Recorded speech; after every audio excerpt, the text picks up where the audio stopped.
The science of studying exosolar planets, the composition of the crust of the surface, and any potential photosynthetic life. Green doesn't really happen naturally. It's a civilization saying we're here. Something that might be technological. The planet should show signs of biological material. The distribution of materials is very regular and homogeneous across the entire cosmos. Earth is very unique. From a geological perspective, the universe definitely looks dead. We can now make fully synthetic primitive life so far away from the human biological reality, it probably will not be able to comprehend the human experience. Luthemplaer, Illegitimate Scholar podcast. Whoa, sorry. How do you say it? Aelthemplaer. I went by Luthemplaer briefly.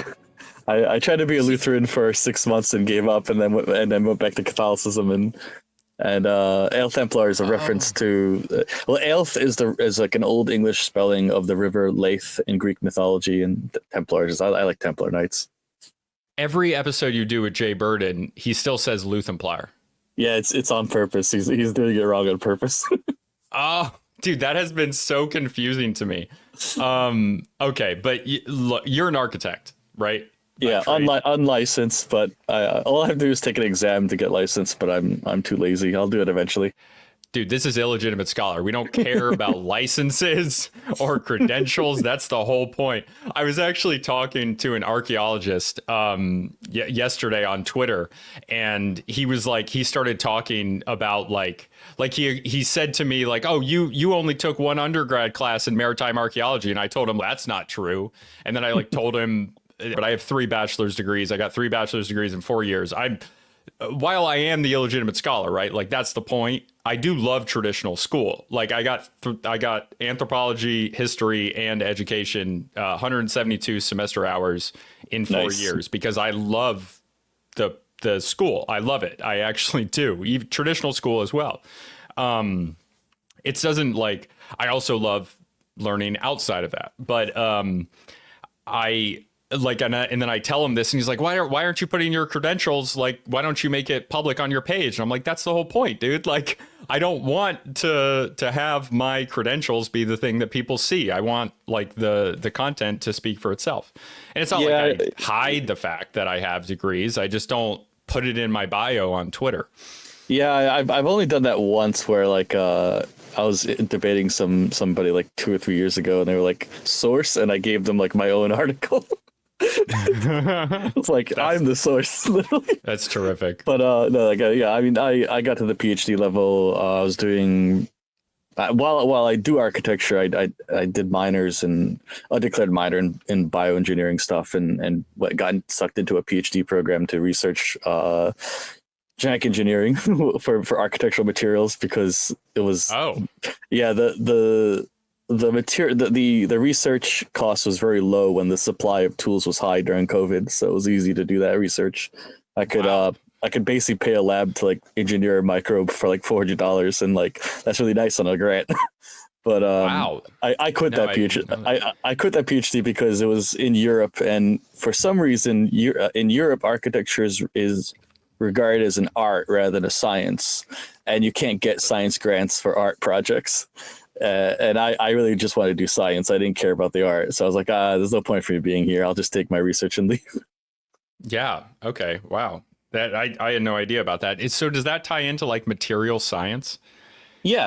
I mean, it's biology is just programmable materialism. It's you're combining the principles of programming, chemistry, and material science, basically. I was pursuing what kind of new architectural materials could you fabricate using protein synthesis from DNA, like your custom written DNA sequences being turned into actual physical material that you could then assemble into a new material at the architectural scale. You basically using the same industrial processes in like breweries and stuff like that. Only the yeast would be making a material instead of alcohol.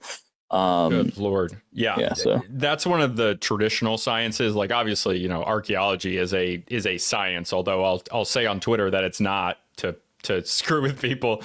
But like of the classical sciences like that, like material science is something I'm very interested in, although I am incredibly dumb at it, relatively, right? Like my brain doesn't work that way. I'm liberal arts through and through. But that's great, man. I didn't know that. Okay, so you had a topic, which I don't even like. We'll talk about a few things, but the topic that you wanted to talk about today, I don't even want to try to introduce it. So go ahead and give an overview of that, and we can talk about it. Yeah, so for about the last decade and a half, science has started to create a discipline of studying exobiology, exocivilizations as the science of studying exosolar planets has really taken off, and that's a bit. Can you explain what an exosolar planet is?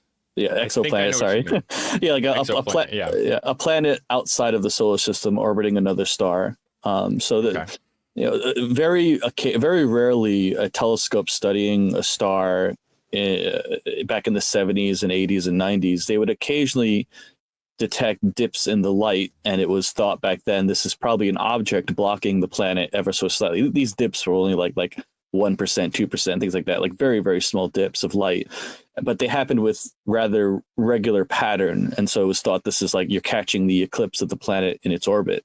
And so this discipline really started taking off in the early 2000s when the understanding of like how you're looking at it, what kind of dips equal certain planetary masses, and how can you get a spectrum of light off of the bouncing of light from that little dip. Where you see a dip of light, you can also detect a difference in the light spectrum, which means you could detect the atmosphere of the planet and stuff like that.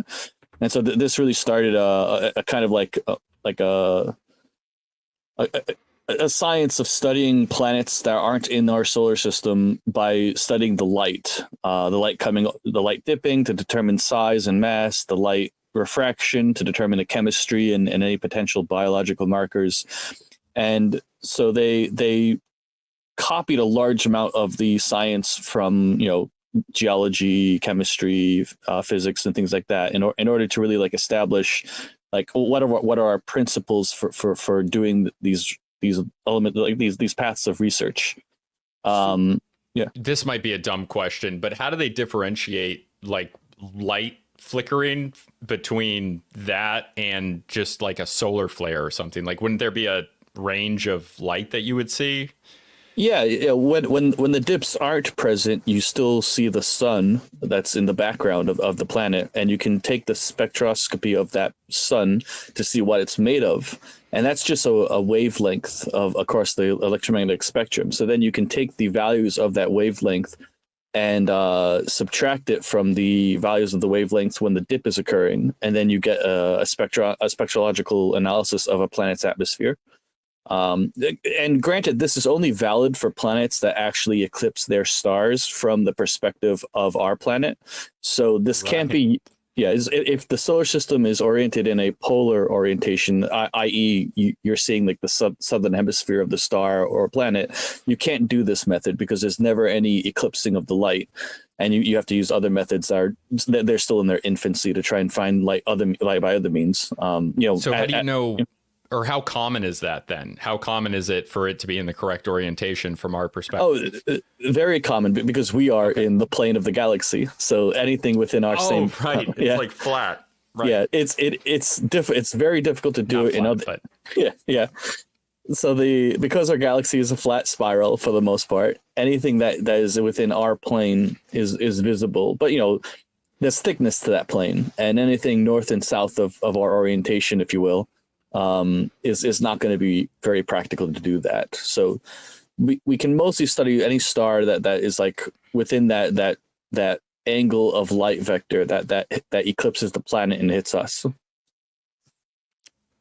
Okay. Going way over my head.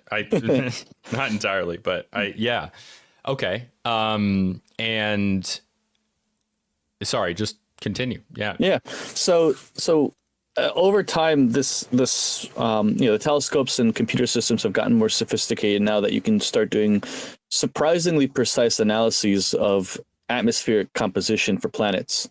And this has also allowed us to start studying, initially this field was focusing on gas giants because there's just so much gas and so much surface area that the light is very easy to catch.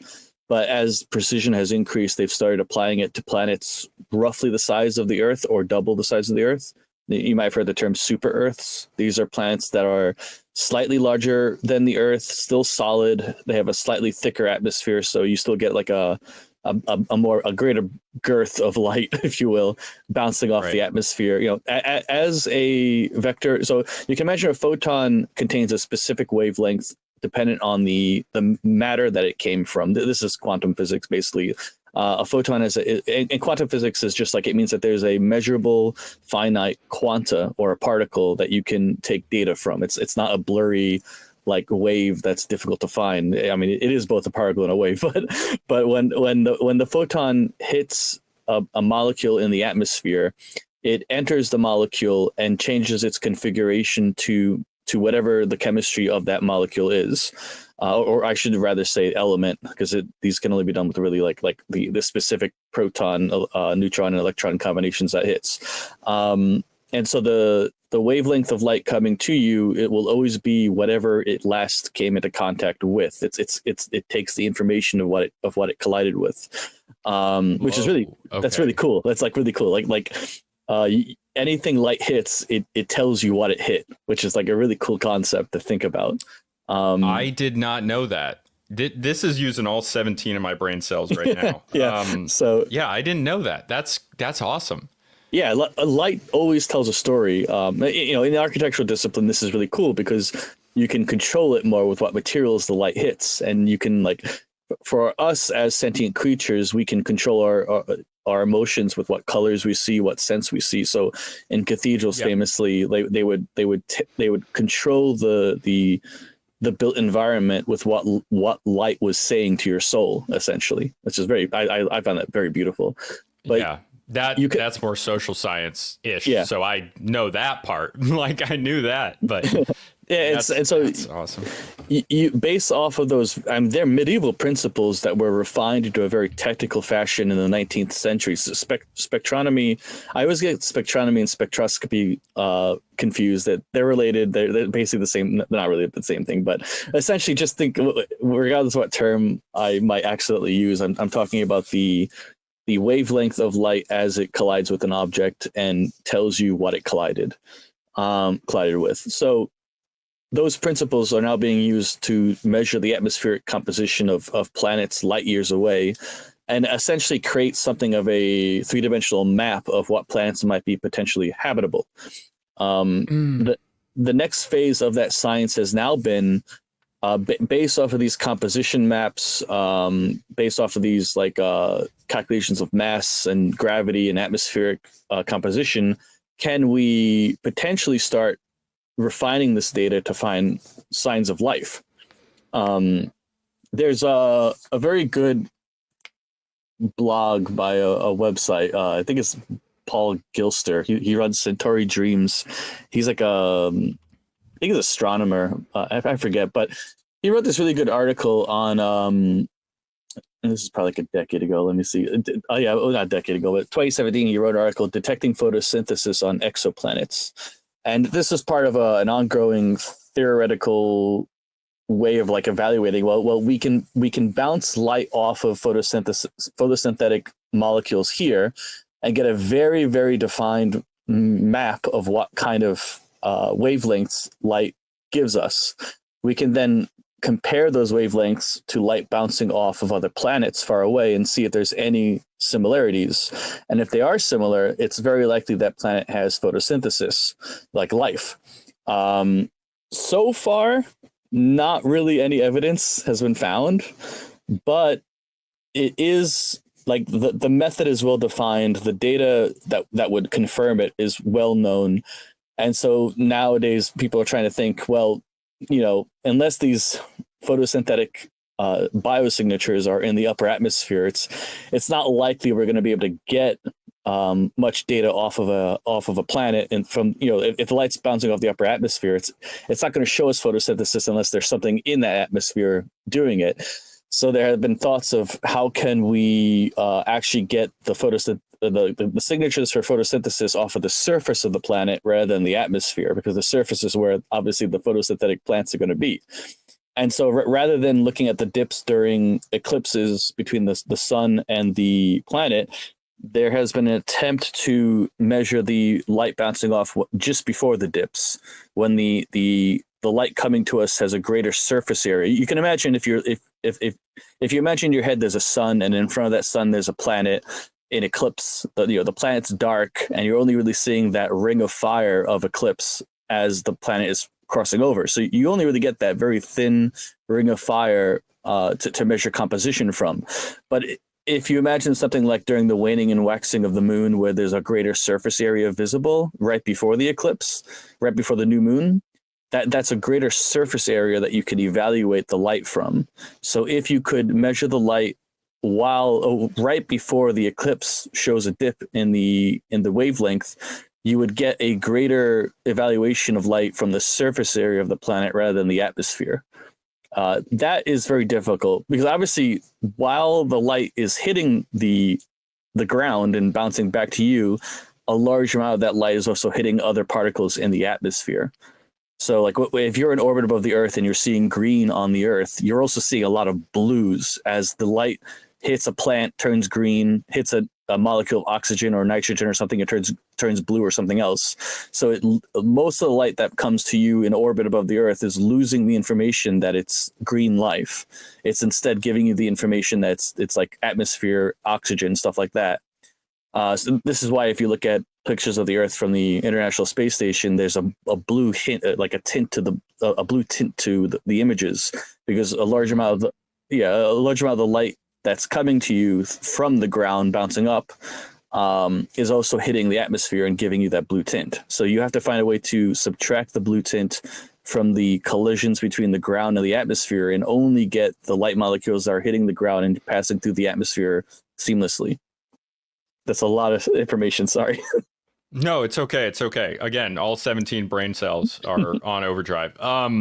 So then to get more, or not more, but more precise information, you want to have less surface area and compare that to the just prior to the not quite. Sorry, it's like okay, good. The least amount of surface area you get is during the eclipse, because you only get the ring of fire. The most amount of surface area you can get is at like a 45-degree angle with a light, like almost like halfway to a new moon. When if you're looking at the moon as a parallel, as an example of this, the moon is brightest either when the sun is on the opposite side of the Earth, or halfway bright when like it's a 45-degree angle between the moon, sun, and Earth. You can't get the full brightness of that view from our perspective, because when the planet is in full brightness, it's behind the star. So it's not possible to see it. But either at the 45-degree angle when the planet is heading towards that eclipse, when the light dips, we're looking at a star and light dips, that means there's an eclipse happening. At the 45-degree angle, or like the halfway point between the intervals of eclipses, you can get a greater surface area. So if you're watching the orbit of a planet on another star and you see multiple dips in a regular pattern, that is an orbit. Every time it dips as an eclipse, you now know the interval of the orbit. You can calculate the how long it takes to orbit the star. You divide that by 2, you have the halfway point. Divide by 4, you have the quarter point, and you can start to precisely get data from when the surface area is most visible. Sorry, hopefully that makes sense. It makes enough sense. Yeah. I see. Yeah, okay. And what does that tell us? Well, with greater surface area with a greater amount of light coming from the surface of the planet, we can start to get the composition of the crust of the surface and any potential photosynthetic life on that planet. During the eclipse, you can only really get the light from the atmosphere as it passes through, because the ground is dark. There's no light really coming to you. But during those 45-degree angle, 90-degree angle intervals, you do see the surface area. It's kind of like the moon halfway in its pattern. those moments you're getting a large amount of light from the ground of the planet, and you can start to actually evaluate the ground. What is the planet made of in material sciences, not just atmospheric materials. Sorry, I'm confusing my terms there a little bit. No. I understand. It's right. Because if you're only getting the atmosphere, I mean, that only tells you so much. It only tells you what's actually like, not everything's going to go up into the atmosphere. Yeah. You might be able to see, see water vapor and oxygen and carbon dioxide, but you don't know if that's biological or geologically formed. And yes, you can't exactly. Yeah, that was my next question. Yeah. So, and a big question is, is the water frozen? Is it only water vapor? Like we see water vapor when we look at Mars's atmosphere, but there's no water on the planet because it's all in a gaseous form. So you kind of have to try and get that surface area to see, is there an ocean here? Is it ice? What is it basically? I think this is probably an unnecessary question, but it might help me understand. Why is it that right before the eclipse, you see more surface area? Because the light is, imagine you're holding something in front of you. You're holding like a sphere in front of you, blocking the sun, and you're only seeing the rim of the light around the edges of the planet. Basically, you only see that ring of fire. But if you move it slightly out of the way, you see a little bit more of the crescent, and you can keep moving it to the side until you see like half of the planet illuminated, if that makes sense. Yeah, I guess what I don't understand is why is that different from when there's not any sort of eclipse happening at all? Well, during that ring of fire, you're getting only imagine if the sphere that you're holding has longitude and latitude lines, you're only getting a single longitudinal line along that ring of fire. Whereas if you hold it to like a 45-degree angle, you're getting multiple longitudinal lines of where the light is. Okay. And then by the division, you can kind of map out the individual chunks of longitude and latitude. Okay. If you only get a single loop of data around like a ring on the surface of the planet during the eclipse, you're getting a very small surface area of data. But if you get the more of the surface you can see, the more you can evaluate. So when something is fully obstructed by the sun, you can only see a ring shape of the surface where the light is coming, bouncing on the edges and coming to you. But if it's off to an angle, you see like an actual surface of the planet. You see like a crescent shape. And if you could hold it behind the light source, you'd be able to see the full thing, but the light would be in your way. Right. Gosh. Okay. And how does that tie in with architecture and what we're talking about? I mean, it might take a while to get there, but you had brought that up. Yeah. I mean, so like if you're a civilization and you're constructing a built environment, you'll probably have a preference for certain materials, be it stone, concrete, metals, things like that. And what you build with will really inform like do you have industry? Like if you're evaluating a surface of a planet and you suddenly see a whole lot of non-rusted iron, like iron that isn't rusted, it's like steel. Okay, something industrial. It's going to have a different chemical composition. Yeah, so exactly. It's going to show up differently. Okay. Yeah, rust will have a lot of oxygen embedded in it, but steel, galvanized steel, will have a lot of aluminum embedded in it, and like there are specific industrial materials with their own spectronomies that if you see this material, it's artificial because it can't form in nature. Okay. Besides just steel, there's like certain radioactive materials that can only form by artificial nuclear science. I forget which one, but there's a specific isotope of uranium where it doesn't happen in nature. It can only exist in an industrial process and it decays quickly. So if you see that in the atmosphere, that planet probably blew itself up. Okay. Right. Okay.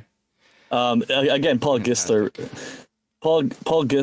he has a big blog about a lot of these topics, but he has this article that's really cool. It's called Detecting a Funeral Pyre. And my kind of stuff. Yeah, how do you detect a planetary funeral pyre? And he goes over like the specific radiological materials that would indicate this was a civilized planet, but now it's dead. It blew itself up. It's a funeral pyre. Fantastic. Probably So many such cases. yeah, if Or we ever detect no it. such cases. Yeah. But he also explores. Let's say you're an intelligent civilization that wants to be found. You want to be shown to exist because you're lonely and you want to see if there's anyone else out there. That funerary pyre you can also build a beacon, essentially a beacon that shows, hey, we're here, we're an industrial species, come visit us. And it turns out the color green plays in a lot with that. Like different spectrums of green would be like if you just made a big freaking green object. Green doesn't really happen naturally. Like no star burns at a green color. No planets are naturally really green unless they have like a large amount of water on them anyway, in which case they probably have life. The color. So if you just see a big green sphere in space, it's a civilization saying we're here. Okay. Yeah, but this hasn't found anything yet, is what you're Yeah, saying. nothing I read yet. an article recently, like I didn't read the entire article, and it would have gone over my head anyway. But this was like just a few days ago. They were talking about they found CO2 and methane in the atmosphere of this planet, and they were saying that this would constitute like showing life, which, you know, those occur naturally. So I assume it's more complicated than that for what they're looking at. You didn't see that, did you? I saw that. I criticized it. Okay. You know, it did. That planet did have a lot of methane. I mean, it's you can't really get a full spectrum. Like you can get understanding of what the atmosphere has in it, but in terms of percentages, you might not have that much accuracy because if the planet has winds or an ongoing volcanic eruption or something, it's gonna mess up what you're actually seeing. So like if you're looking at a planet and has a lot of methane, it might just be a volcano erupting. It might not Right. actually be. Yeah. You have to evaluate this over a long period of time to make sure it's not just a volcano. Like methane and carbon dioxide, you know, they both exist alone on many planets. Mars is mostly carbon dioxide. Titan has a lot of methane. I Right. think it's methane. Yeah. Maybe it's nitrogen. I forget. But Doesn't one of the gas giants have a lot of methane? Saturn No. probably, but these Okay. are like these would be That's a different thing, right? yeah, it's, you know, no, if you see a giant gas giant with methane, it's like, okay, there's no civilization there.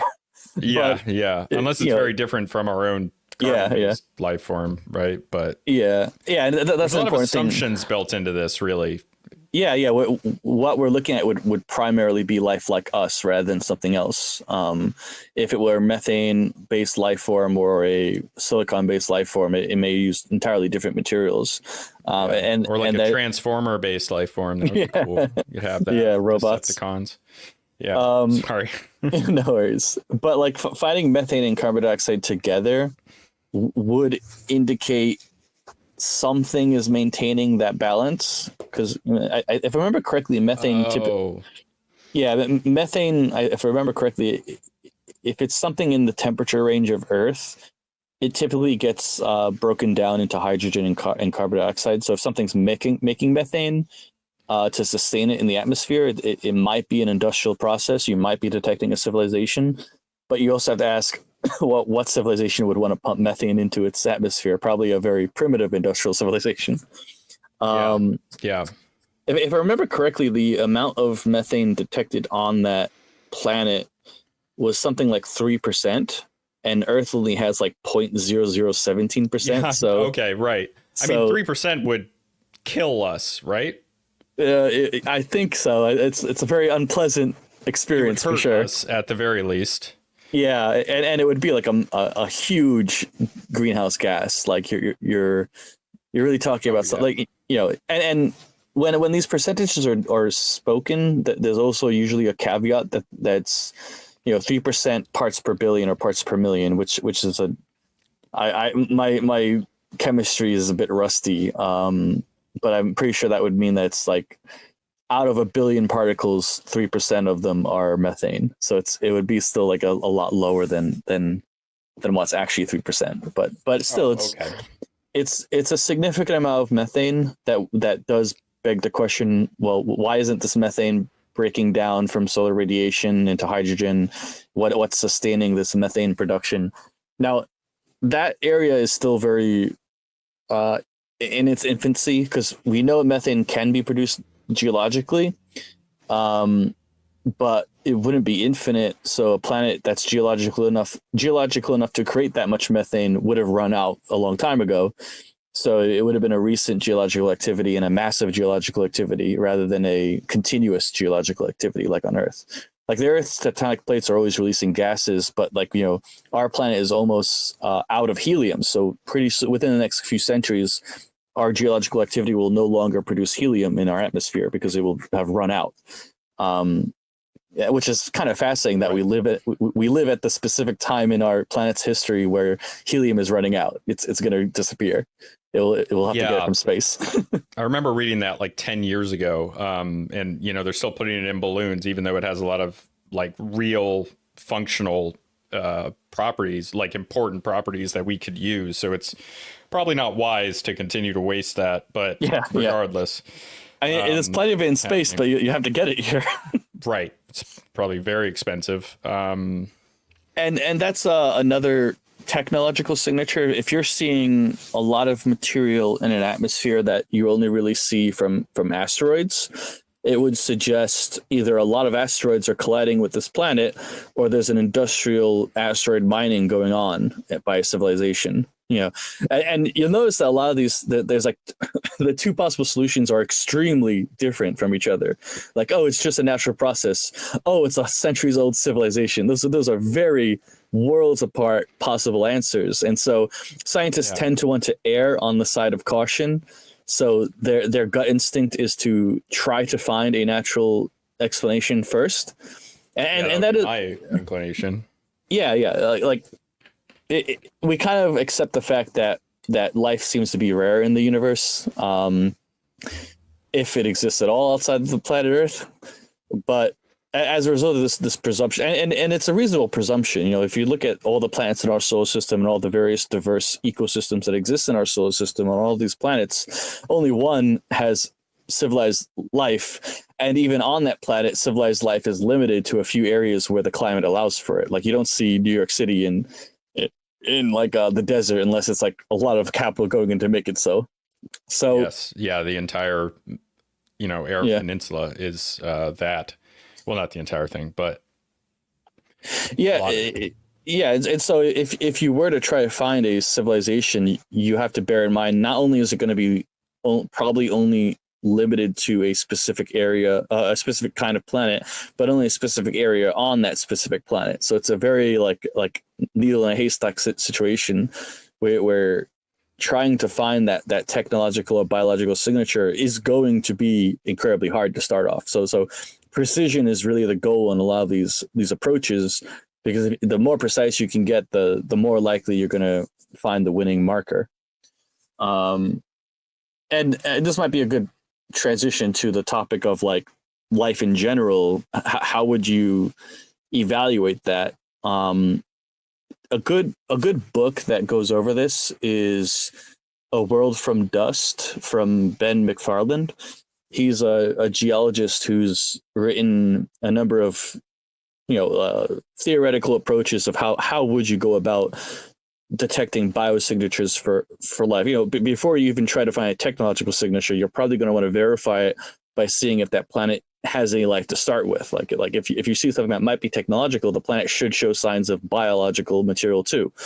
And his book, at least for me, really black-pilled me on the possibility of alien life in general. As an example from his book, he goes down the mineral diversity of Earth compared to the other planets in the solar system.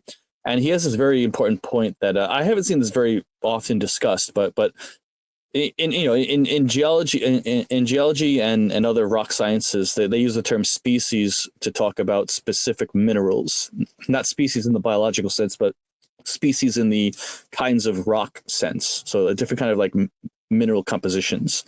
and he says that Earth has over 4,000 mineral species on this planet. Pretty much every planet in the solar system only has about 1,000 to 1,200. So, and he said, and he explains the reason why the Earth is so incredibly rich in its mineral species primarily comes from the freely available oxygen and water. These are active materials. They rust things. They react things. They're very reactive materials, and so minerals tend to go through several transformations in their eons of existence that encode the environmental fact that there's water here, there's oxygen here. These things are going to react to that over the course of eons, and the specific minerals that form in a aqueous, oxygen-rich environment. They of course have very specific spectrological signatures. So we know what minerals would form in a climate that would be conductive to life, something that has a lot of oxygen, something that has a lot of water. And these minerals, you can, if you can catch the surface area of a planet in your evaluation of the light spectrum, you know what minerals to look for, what signature to look for to indicate water and oxygen. And he's pointed out many times that we just don't see that anywhere else. These are minerals unique to the Earth, and thus far do not seem to be anywhere else. And that's very strange because the universe otherwise is extremely homogeneous. The distribution of materials is very regular and homogeneous across the entire cosmos. If you land on Mars, if you land on Venus, if you land on any number of planets here, the range of minerals is fairly consistent, and what we see from spectrological analysis of other planets is consistent with those other planets. To date, we have not found really any signatures of those thousands of mineral species that are unique to the Earth, and unique to the Earth because of our environment. And that's very depressing because it does indicate the Earth is this like very, very, very strange planet, unique in all the cosmos. There's a push to say, oh, the Earth is just one planet in the sea of space. It's not that special. But in fact, from a geological perspective, the Earth is very unique. It's the only planet like it with these species thus far, as far as we can tell. And you can imagine in the grand dance of the cosmos, things have collided with each other, things have died, things have exploded, things have reformed. So there's a lot of dust out in the universe that you can evaluate. If you're not looking at planets, you can always look at the dust in solar systems to try and see what major collisions have happened in this solar system, what major impacts and chemical reactions have happened at a solar system scale. Like if two planets collide, you basically spill their guts to the cosmos and you can see what was there. So finding these minerals would be easy, if you will, because not only would the planets in their various collisions and between asteroids and other planets between each other in their early formation, not only would they spill their guts into the solar system, but that is a massive surface area to evaluate the dust for. These are dust clouds that can block 30% of the light of a star sometimes. That they're huge, they're very thick in their initial formation, and they're very visible because of their sheer volume. Once something collides and spills its guts into space, it doesn't stop. It just keeps spreading out. And as an example, a recent comet that I forget the name of the comet, but there was a comet that passed by a year or two ago, and as it approached the star, the gas it put out spread to a surface area of multiple Jupiters in size. And that was just like a massive cloud that they could evaluate the guts of that comet. I'll send you links to this stuff in the DMs later on because it's really good reading. But like these interactions they're not just powerful interactions. They're interactions that form massive signatures that you can evaluate. And no matter what dust cloud we look at, no matter what collision activities we look at, or even even a volcanic eruption on a planet spilling the guts of the planet into the atmosphere, we just don't find those minerals that we find on the Earth, specifically the ones that are formed in a aqueous, oxygen-rich environment. So from a geological perspective, the universe definitely looks dead, absolutely dead. Right. And honestly, like I know I think you said that that was a negative thing, but I am of the opinion that if another civilization like outside of our solar system were to find us, they would probably, do terrible things to us. That seems to be, depending on their temperament versus us, but like the type of civilization that would expand outside of their own solar system would be the kind that would be, colonizing.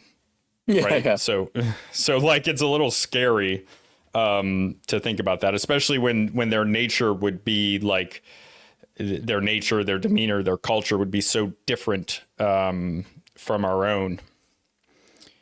Yeah, yeah, and Ben McFarland he's I think he's also a chemist as in addition to a geologist, so he's both of those sciences, and so he goes through the chemical compositions of life. And he actually has a really good argument of why if life is out there, it's probably going to be carbon based.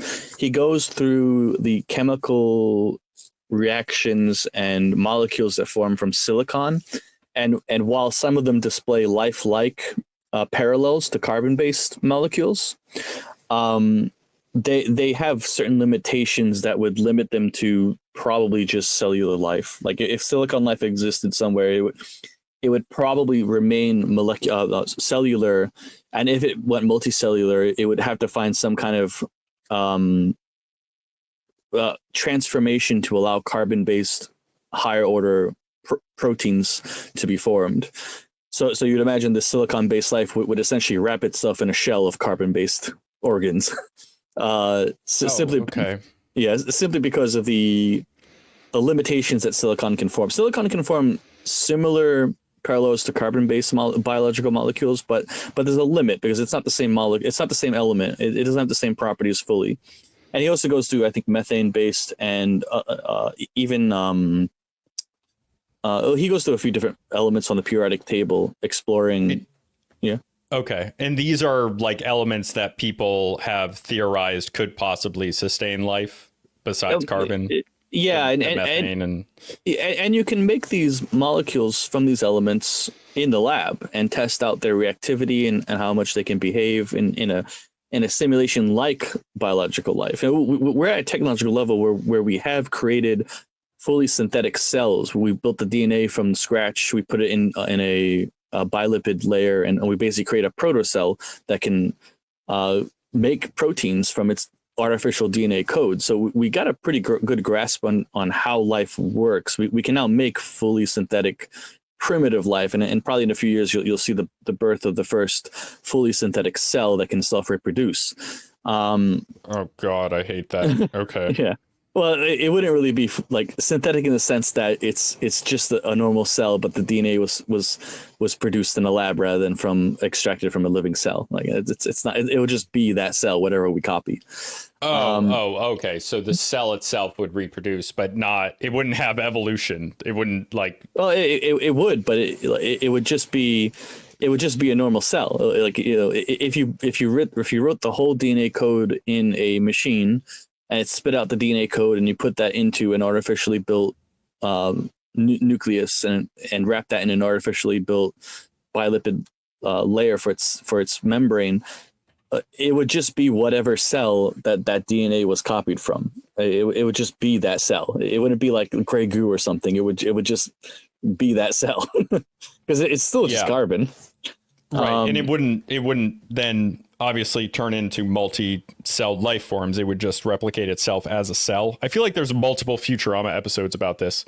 Well, I mean, like in a billion years, it might become a multicellular organism, but like it would be under the same rules as like, because it would just be life. There's nothing that would be differential from normal life. But there have been attempts there have been attempts to approach that with silicon and other molecules, but I see. Okay, they playing God. Yeah. Excuse me. There's certain limitations to how these molecules self-replicate. Molecules can self-replicate as much as cells. They're self-replicating molecules that just go through a cyclical reaction that replicates themselves. This is how people think life initially formed naturally, where you had these self-replicating basic molecules that in time found their way into some bubble and eventually formed a cell. Yeah, I read a book on that. It doesn't make any sense because it sounds impossible that one cell would fit into another. It's like putting a camel through the eye of a needle, to use a biblical phrase. Like, it very much is literally like that from what I remember a few years ago reading this, right? Yeah, I mean, you can, that's the thing. Like, when you do these operations in a lab, it's a very clean, sterile environment where nothing can influence it. But in the real world, it would likely get killed. I mean, like, as an article of faith, that would lead one to suspect that life has a some kind of intelligent initiator. But in terms of just like lab data testing how that would happen, it would happen in a sterile environment, but it would be it's a very controlled environment. It's not like the natural environment. But anyway, Ben McFarland is very good in this in terms of like really working out like why life is the way it is based off of the reality of how chemical elements work.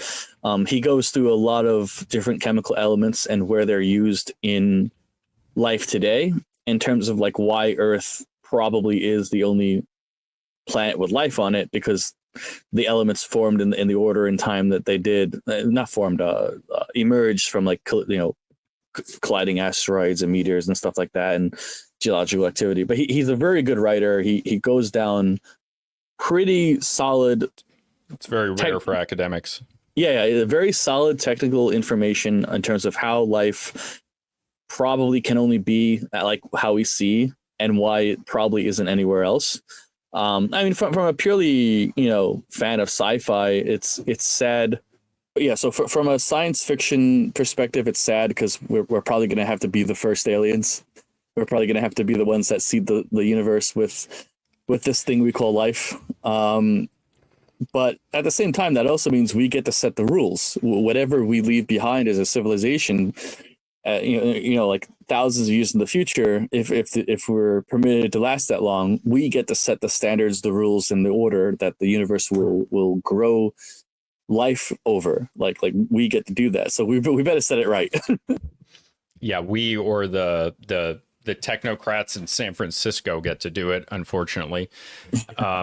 Possibly. So maybe it's not good, but of course that's the standards by which we judge value are socially created. So it's however you want to judge it. But yeah, that tends to be the way that I lean, even though the government claims that aliens are real, I guess, now.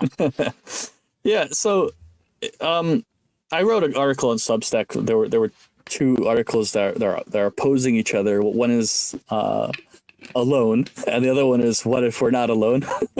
And I kind of went down a list of these ideas and like, how would you archaeologically siphon out signs of intelligent life? So other than these chemical and biological methods, there would be obvious signs of an intelligent species in the stars, because in order to get anywhere you have to exhaust fuel, and that would leave a very linear trail of ions that would be obviously from like a starship or something.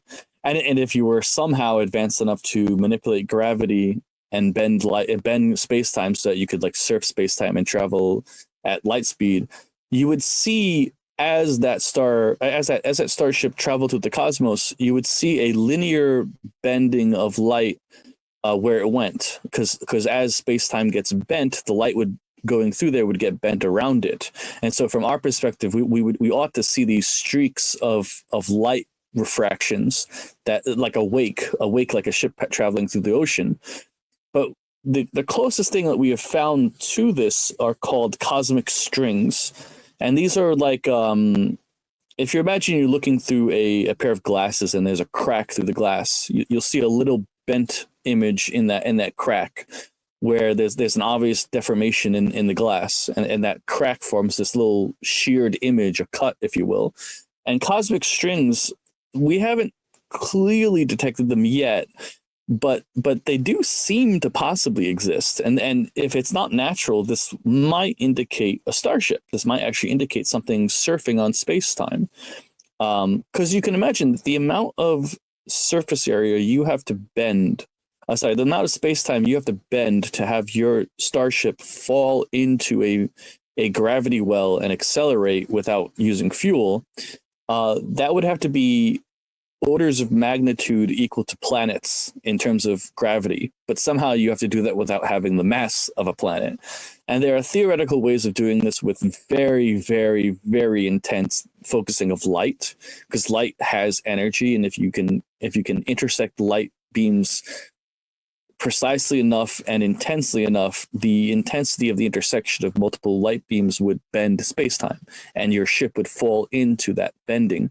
And as you are moving, this is kind of a comical view, because like you can imagine like the cartoon of like the car with the magnet being held in front of it, and perpetual motion. That's basically what was being described with gravity, where like you're holding a gravity well in front of you and falling into it while it moves with you. It probably wouldn't work that well. That's just a very primitive understanding of warp drives that we've created. In reality, you would probably have to use these light beams you'd have to move the intersecting light beams along the way as you're moving, so you would actually fall into it rather than just like have that comical magnet in front of the car image. Which doesn't work. I don't know why it doesn't work, but that doesn't work, right? Like, yeah, it doesn't work. So any kind of starship that would be actually bending space-time and actually traveling at or the cool thing about space-time is that because space-time can bend faster than the speed of light, you theoretically can fall into bent space-time faster than the speed of light, but you're not actually going faster than the speed of light. It's just the space around you going faster than the speed of light. It's a tautology almost, but this would create a crack. You would perceive it from Earth as a kind of crack traveling across the cosmos, and it would split the image of the background as it bent light going through the cosmos. So again, like if you all look into if the viewers want to look into cosmic strings, this is the closest potential phenomenon that might match intelligent life forms traveling through the cosmos at intense speeds.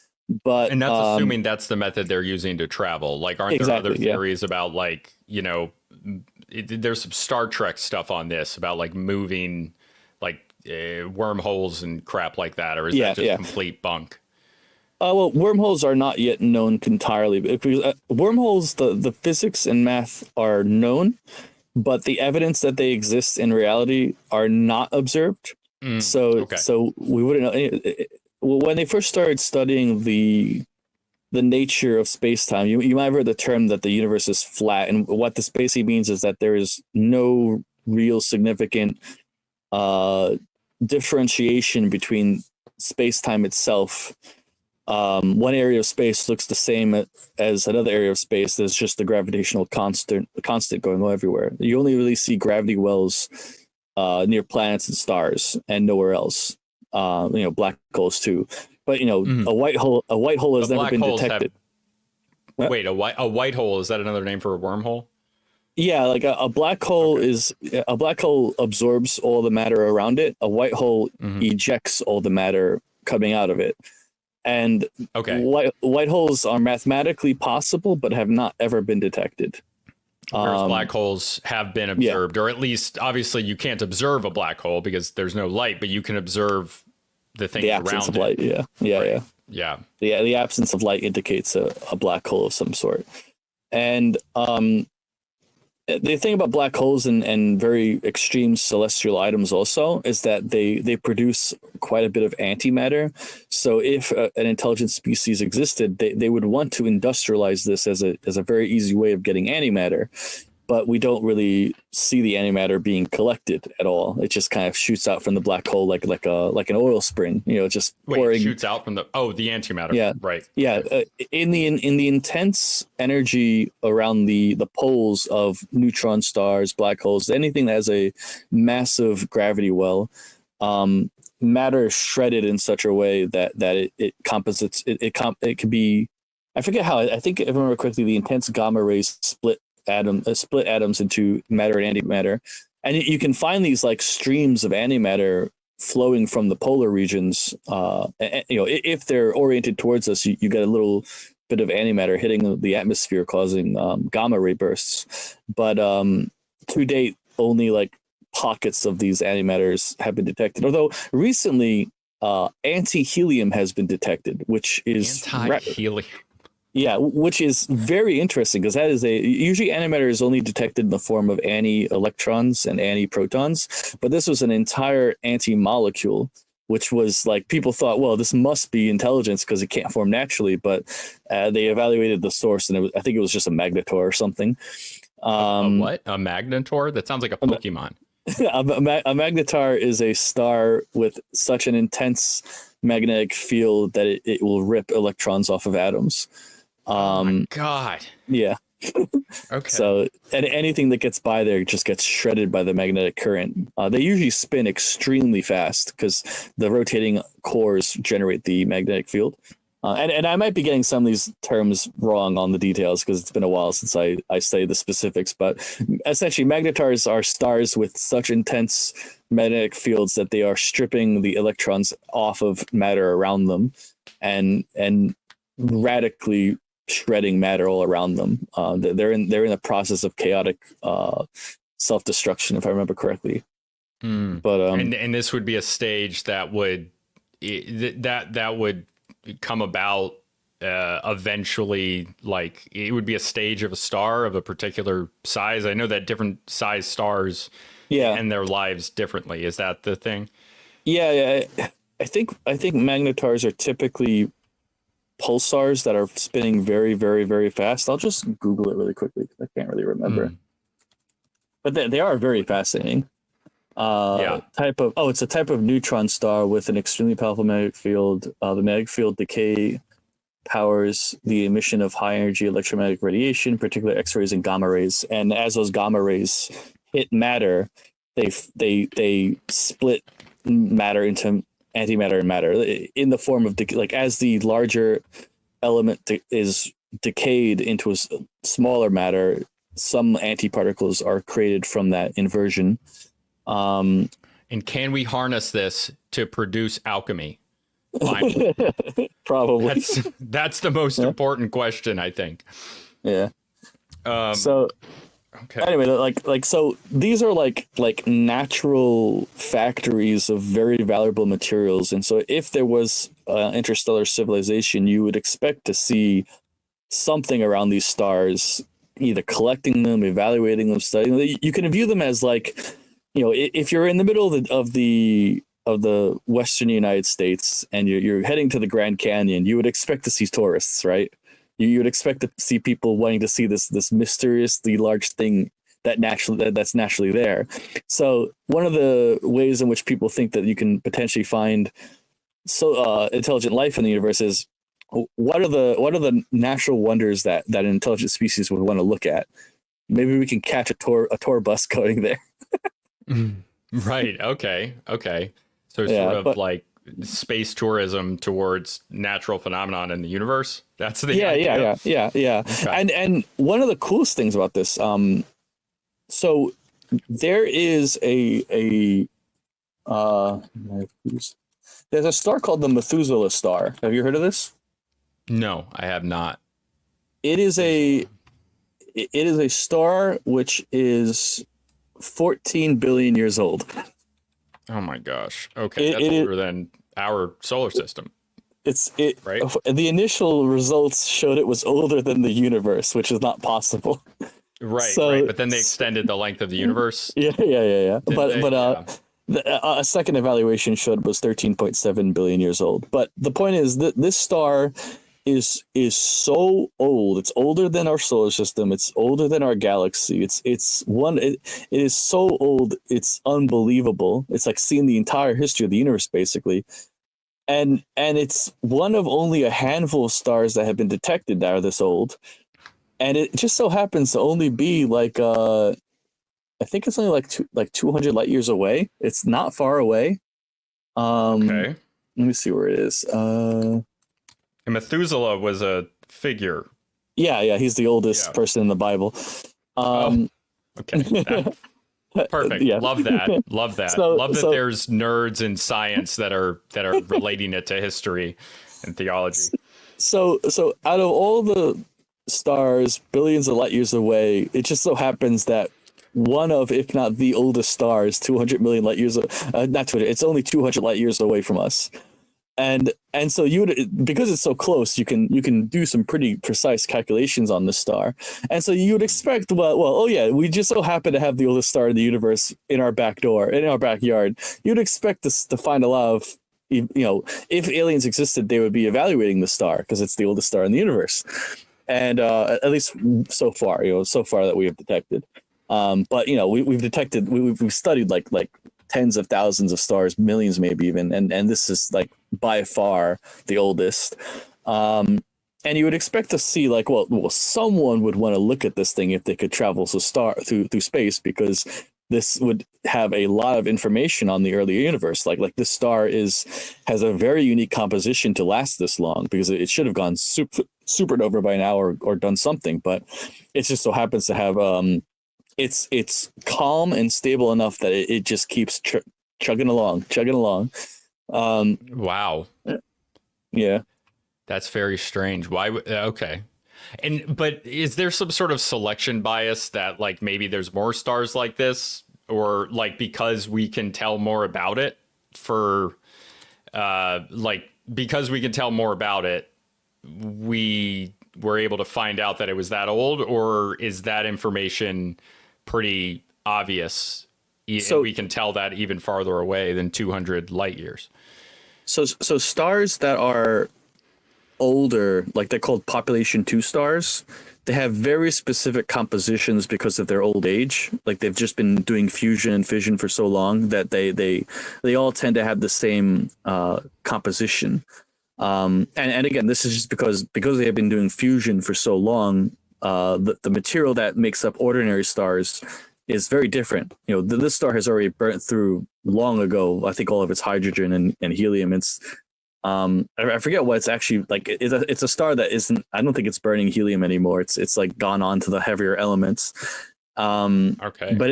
But it is a metal poor star, so it's not making metals, which is interesting. A metal what star?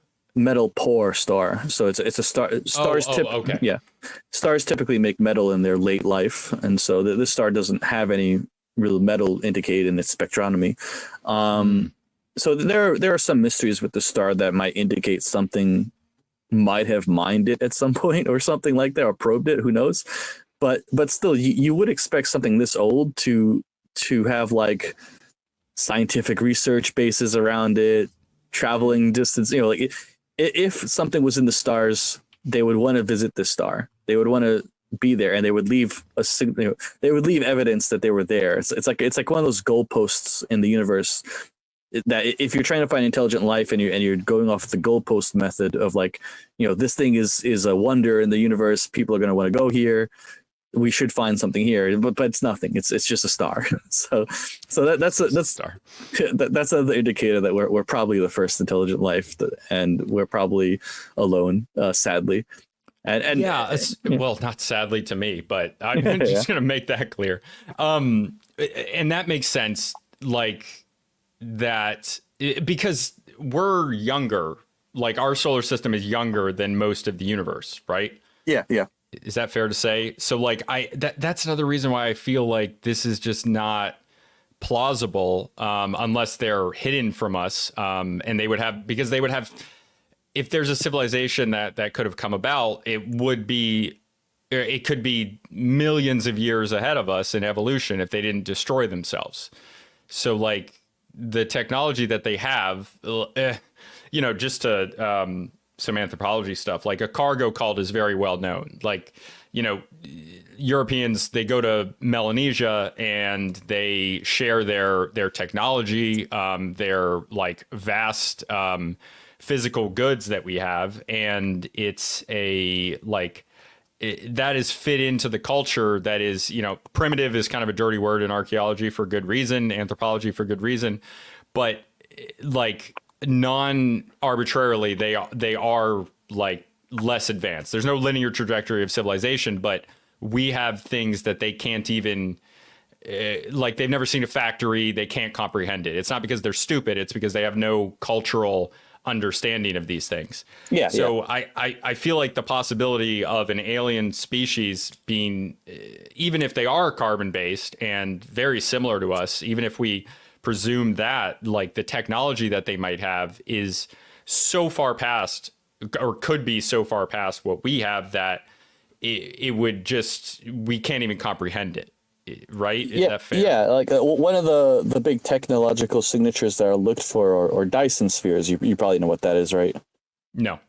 A Dyson I know sphere. what a Dyson is. The vacuum cleaner.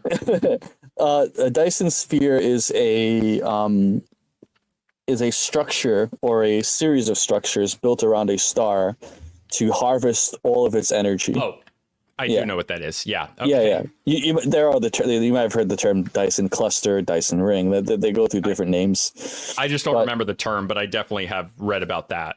Yeah, and the technology to design and build that would be eons beyond our comprehension. And they did think they thought they found a star that matched that property. There's Tabby's star you probably read about. Have you heard of that star? What is it called? Tabby's star. Taby. Yeah, Taby. It has a more scientific name now, but Tabitha I think was one of the researchers who discovered it. And this is a star whose dips in light were so intense that it could only be. I have heard of this, yeah. Yeah. So those dips in light were so intense and so regular, it seemed as if it had like rings around it. But in such a way that it wouldn't have formed naturally. These were like vertical rings that should be forming. But if you look at the light that's coming off of these dips, it matches pretty closely just ordinary space dust, like just dust. And so it's not sophisticated metals or steels or irons you're getting off of the spectronomy. You're just getting dust. And so this was a very big disappointment because that's a lot of dust. That is a lot of dust to block 30% of a star in space. Yeah. But wow, that is a ton. Yeah. So like there's still questions in terms of like how did that much dust form? Because a planet can't do that. Like there isn't enough matter in a planet that if it explodes, it can block 30% of a star. It doesn't happen that way. So like the planet that you would the planet that you would need to explode to form that much dust would be orders in the range of it wouldn't be a planet anymore. It would be a star. Right. Right. Because the planets, like, they have actual, like, not rock based, but like versus like a gas giant, like a solid planet kind of has a non-arbitrary limit on it, on its size, right? Just because of the gravity and the force that would be exerted on its own surface. So the interesting thing about Tabby's star is after further evaluation, there are actually more stars neighboring this one that are also having these dips, and all of them, the dips are getting bigger every time they occur. So this suggests not only is there a lot of dust, but the amount of dust is increasing, which is like, where is it coming from? So can they tell where that dust is in relation to us? Can they tell that it's closer to the star versus like versus like maybe there's a ton of dust but spread out in the range between where we're monitoring it? Yeah, any amount of light coming to us has a standardized redshifting as it travels through the expanding universe. So you can see the light, and based off how much it has redshifted, you can tell how far away it is. Because if you know the spectrum and what the signature should be, and you can tell how much it's redshifted, you can get a pretty good evaluation of how far away it is. And so all of this dust appears to be in orbit of these individual stars, but in addition to Tabby's star, I think there's something like 7 or 5 stars in the immediate vicinity of this star that are all undergoing this process of getting dusty and getting covered and forming these dips. And there's not just like one dip, there's multiple dips that occur, like there are multiple rings being built around these stars. And so people have been speculating that like this is probably the strongest evidence we've seen for an intelligent life form of like an incalculable level of intelligence, that it almost looks like there's this advanced civilization in these solar systems. They all seem to be like the same civilization. They all seem to be doing the same thing. and what they're doing is they're hiding. they're covering their star to disappear from the universe, and so that's scary. Yeah. So, okay, the dust, right? Like, Yeah. what is the dust? Do we know? Like, it's not like house dust, right? Like, is it just any sort of organic matter that's or not even organic, likely, but just in the do we know what it is? I'm thinking, if I remember correctly, it was just like when people say stardust, they can mean anything from hydrogen and helium to like carbon and metal. I'm just looking really quick if I can find a spectral analysis of this dust. If it's cometary dust, it's mostly going to be water. It's like water and silicons. But I'm Wouldn't trying to that find also like be a problem for space travel in that area? Like, wouldn't that harm their spaceships? Well, it would certainly slow them down. And depending on how fine the dust is, it would conduct a lot of heat. You know, if it's a fine grain, it's not going to destroy the ship, but it will, erode the hull of a ship. It will pierce solar sails. It will, at least the types of ships that we have. Yeah. Well, we don't have them yet, but we know we could build them. Right. Okay. Yeah. Yeah. Still, I believe it's mostly going to be cometary dust. So this would just be silicates and water. Okay.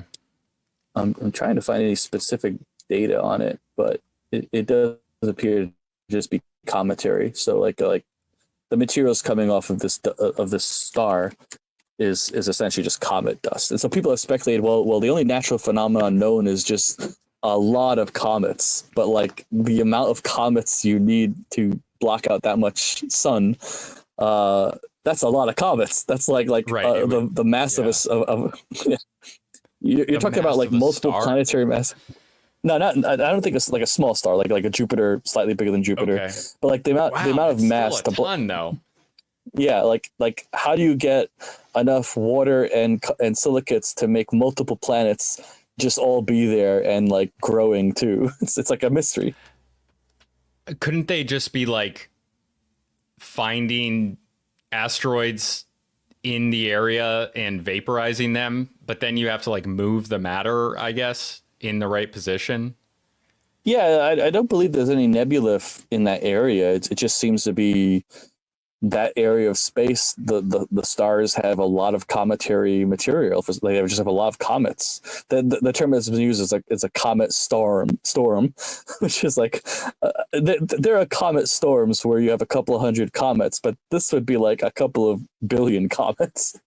Right. Jeez. Okay. And okay, if the implication there is that they're hiding, wouldn't that, like, obviously us with if we're talking in a relative sense to a advanced multi-solar system civilization, if we can tell with our primitive relative to them, wouldn't that kind of be the opposite of hiding? That's the thing. Like if you're looking at it while it's being built, you can see a civilization is there.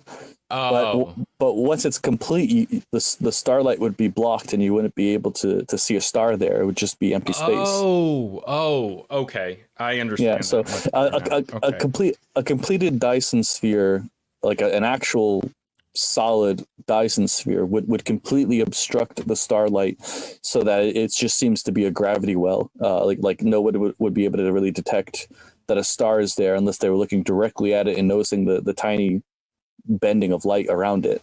And that's very unlikely someone's gonna look at a dark corner of the universe and see just this black sphere.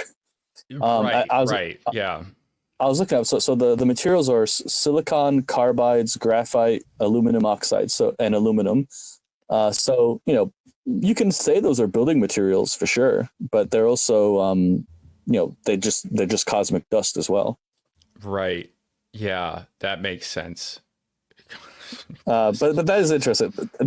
I think that's one of the most compelling pieces of evidence for something intelligent. but the fact that if it is intelligence and the only thing it's thinking to do is to seal itself off from the universe, that's also a bit of cosmic horror. It's like, what are you hiding from? Yeah. Yeah. Jeez. Or what are you hiding? Like they could be hiding defensively or offensively. That's true. Right? That's true. Yeah, but defensive, they're both scary. Both of those ideas are scary. Jeez. Okay. And there's no explanation for that. No, that we know of. Yeah. Yeah, the best natural phenomenon that has been explained is just lots and lots of comets, which it's not a particularly compelling argument for me, because like, what made all those comets? Where are they coming from? And why does this area of space just have so many comets? Where concentrated so much. Yeah. Like, again, like these dips range from like 12 to 30% of the sunlight. So like, that's like, you can imagine something that's like a fine film of dust going across a star, blocking 30% of that light. That's pretty thick and that's pretty big. But yeah, this star is only, I think like 1,200 to 1,400 light years away. So it's in our neighborhood. It's not particularly far away. It's in our neighborhood, but yeah, it is. Yeah, like just as a scale, just so people can understand the scale. Right here. Sorry, I'm just checking. I just wanted to make sure if I remember as a sense of scale, the Milky Way itself is only 100,000 light years. So this is like something in the range of like 1% of the galaxy's width away from us. Okay, right. But we're like relatively close to the center. So the farthest away thing is like 50,000. 60,000. Yeah. 60,000. Right.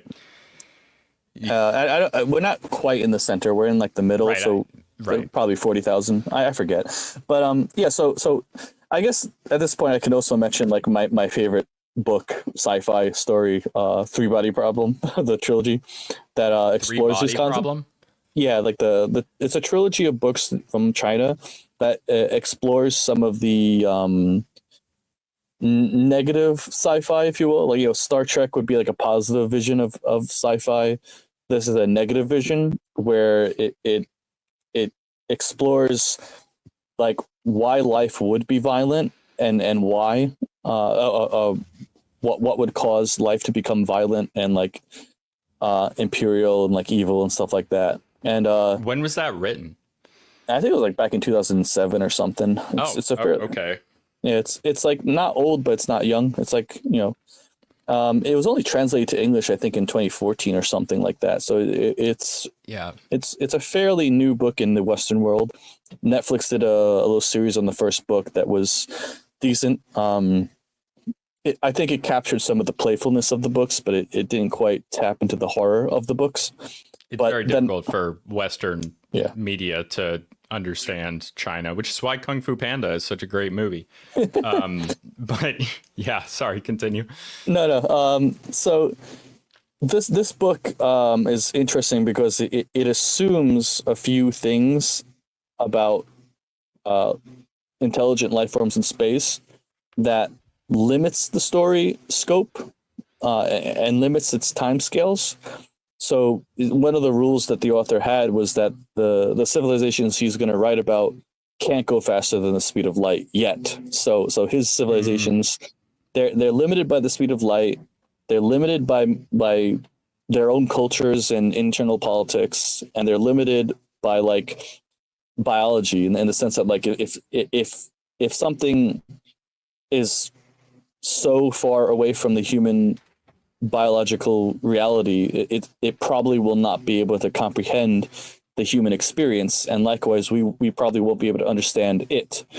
And I like these kind of stories because they do sounds very interesting.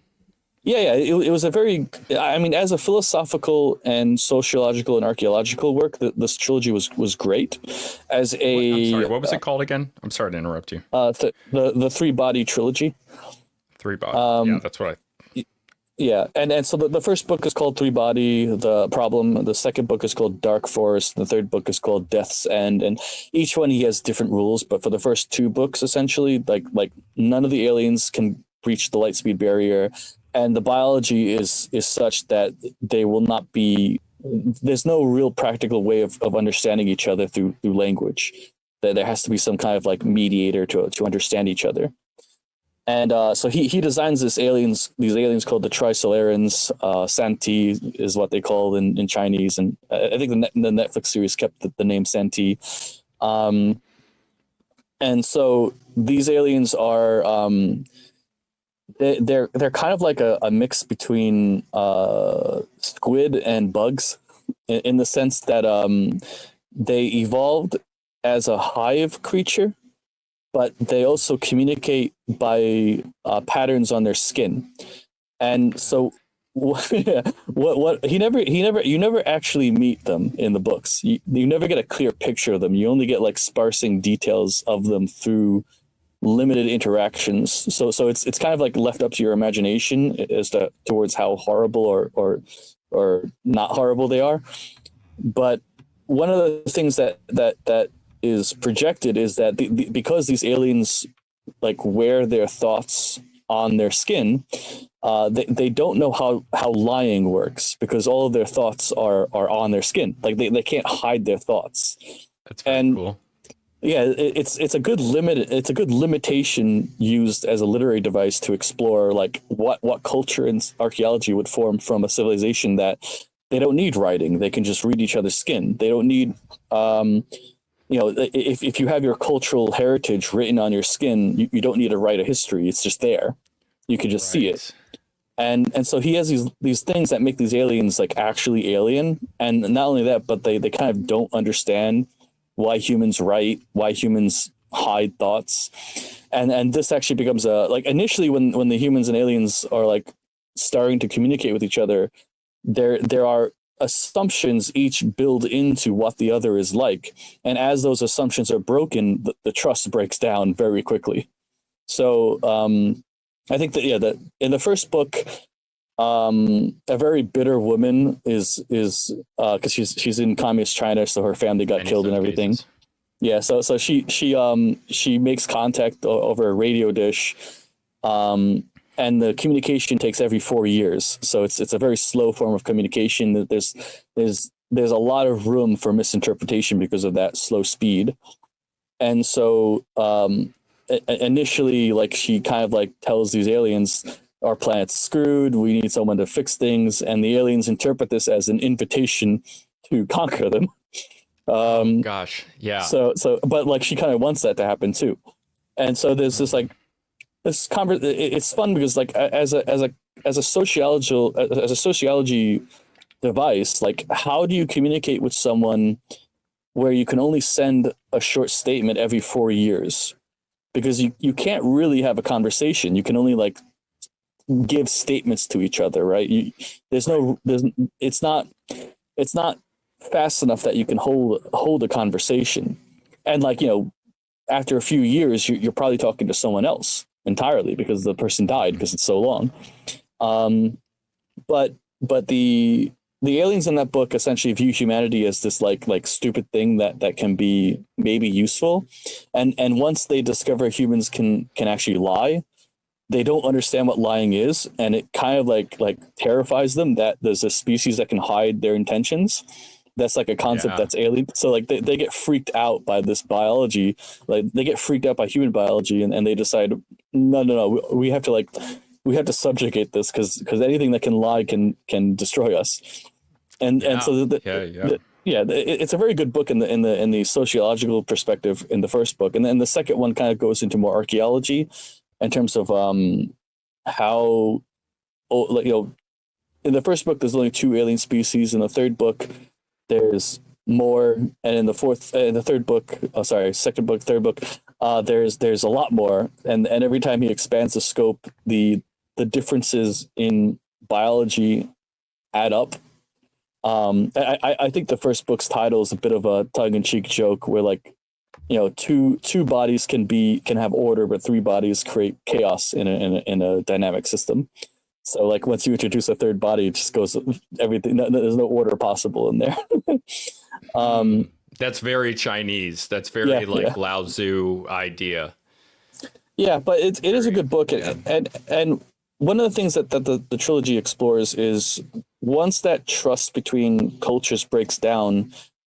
A, how do you rectify that, and B, if you can't rectify it, how the hell do you like get out of Dodge without getting shot? And ultimately, the book's lesson is probably like at this point in history, you can't. You just it's shoot or be shot. But later on, maybe something could happen. Ultimately, I mean, do you want me to spoil the second book a little bit? No, because I think Okay, I I want to won't. read this. Yeah, I Actually, won't. I haven't read. Well, I'll probably listen to it, but I haven't. I don't do a lot of fiction in books. I love fiction in like movies and TV shows, but books is almost exclusively nonfiction for me. But this is one that I think I might want to listen to. Yeah. It's they're audiobooks by I think I think they were recorded in Britain, so everyone has a fancy British accent. It's a pretty good audiobook series. Very common. But yeah, I really like the idea that like once you go beyond the like order of life that you're in, there are just so many assumptions that go into how you exist as a person that like communication really doesn't work. One of the points that the books brings up, without spoiling anything, in the Cold War, the ideological differences between humans nearly caused a nuclear holocaust. But Hmm. because conversations could be had and the light speed barrier wasn't a factor, you could always pick up the red phone and call Russia and be like, "Hey, let's settle this." Yeah, thank God. And yeah, and that even that simple line of communication prevented the death and destruction between two ideologically opposite cultures. Now, once you map that across species with different senses, different consciousness, different thinking, like, and the light speed barrier, you're kind of screwed. You're honestly kind of screwed. Yeah, there's really no way to communicate in Yeah, like, you might not trust the Russians, but they're human at least, even though the propaganda says they're not. yeah, yeah, Um, and yeah. exactly, and well, I lost my train of thought, but Gosh, I have a headache from a furrowed brow. That is insane. yeah. So Uh, so yeah, I don't know if you want to tie off things now. I think I've gone over enough topics to melt your brain. no, yeah. I think this is about the time we usually stop. But yeah, you want to do unless you have any closing thoughts, do you want to do your plugs?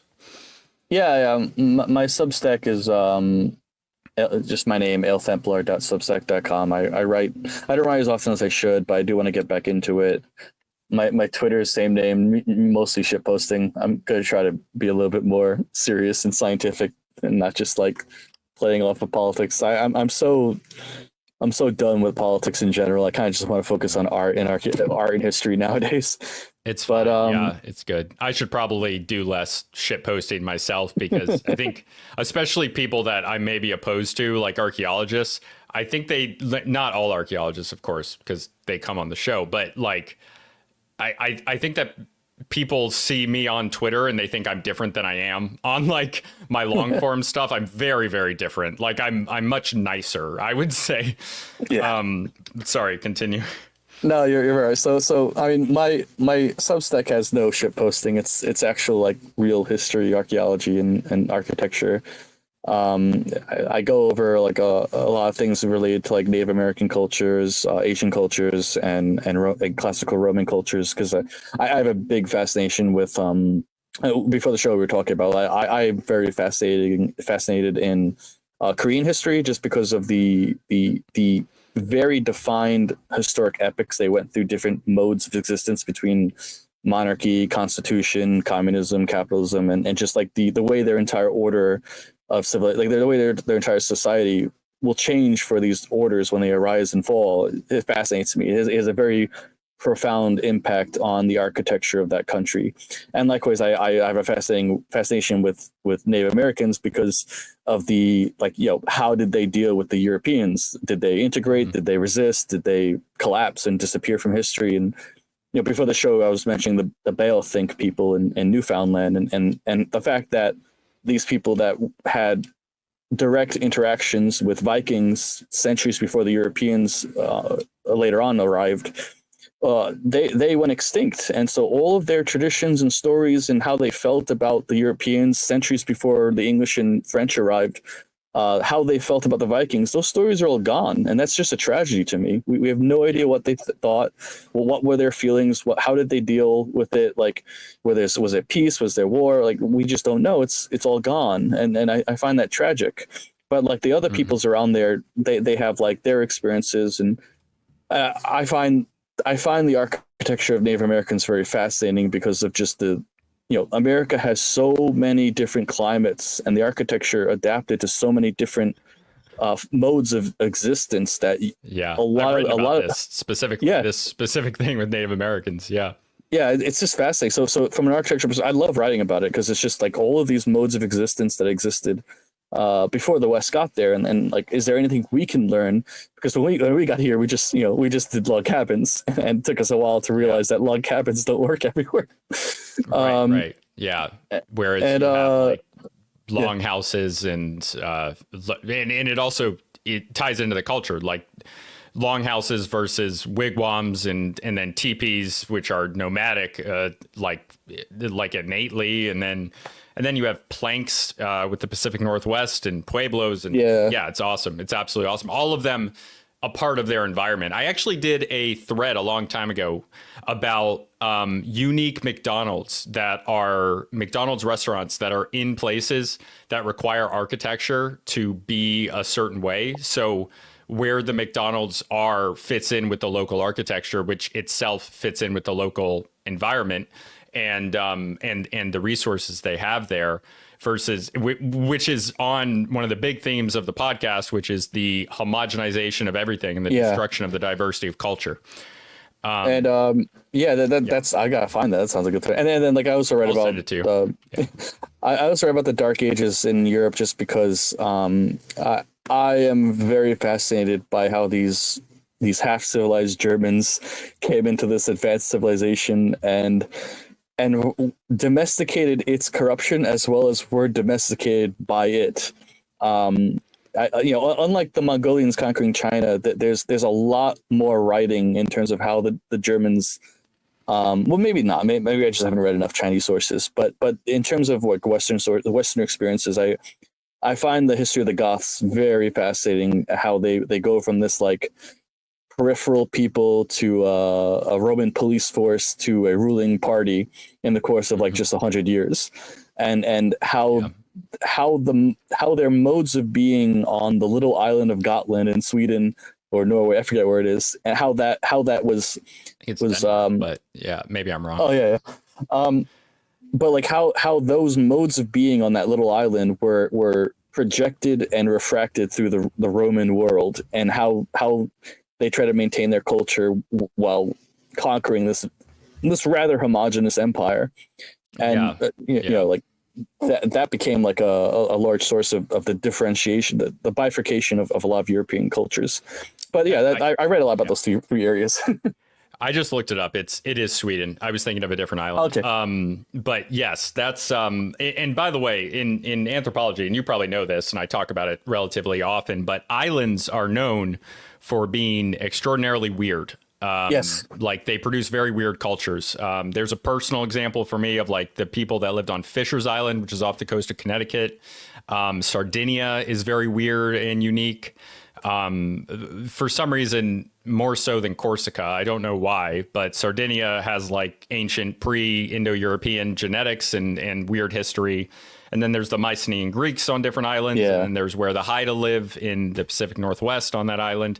They produce the specific environment and the land limitations. The Haida weird stuff. The Haida are especially fascinating because they're one of the only Native American cultures that got into ironworks. That they made like not swords properly, but they made like metal. They made pretty sophisticated blades that look like swords. I don't know if you've seen them. I know that they had wooden armor. I've studied them quite a bit. I did a thread on their war with the Haida and the Tlingit when they fought the Russians and their Aleutian allies. Oh yeah, I saw that thread. Yeah, which is just tragic. Just all their people in a palisade just getting blown apart by cannons. Just nothing they could do. Not that they weren't slavers and stuff like that, but still, it's a cultural tragedy. Yeah. I'll send you some links to that because anyway.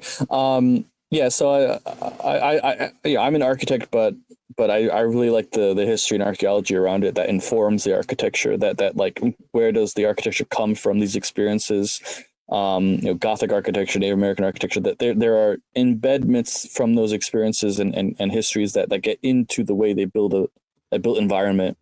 And the way in which some people, they isolate, they're defensive or aggressive, and it shows up in terms of how they build things, how do they house their families, right? Are their families housed in such a way to build warriors or diplomats or scholars or priests, and that informs the overall built environment.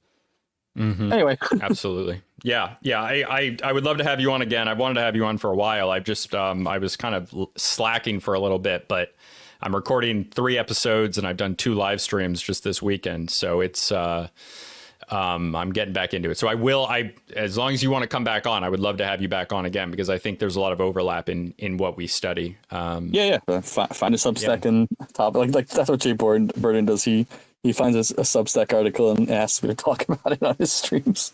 Sweet. Yeah. It's pretty easy work. I was just on Jay Burden a few days ago, and I talked about the changes to NAGPRA. Okay. Yeah. Thank you so much for coming. How do you pronounce it? Athemplaer? Aelthemplaer. Aelthemplaer. Like Aethelred. I like. Yeah. I'm Irish, but I like Old English. Okay. Yeah. Also, I talk about it all the time, but I haven't said it to you that I am very Irish American, like 3/4 blood and everything. I'm only half Irish. That's all right. It's half is enough. Yeah. All right. Thanks so much, man.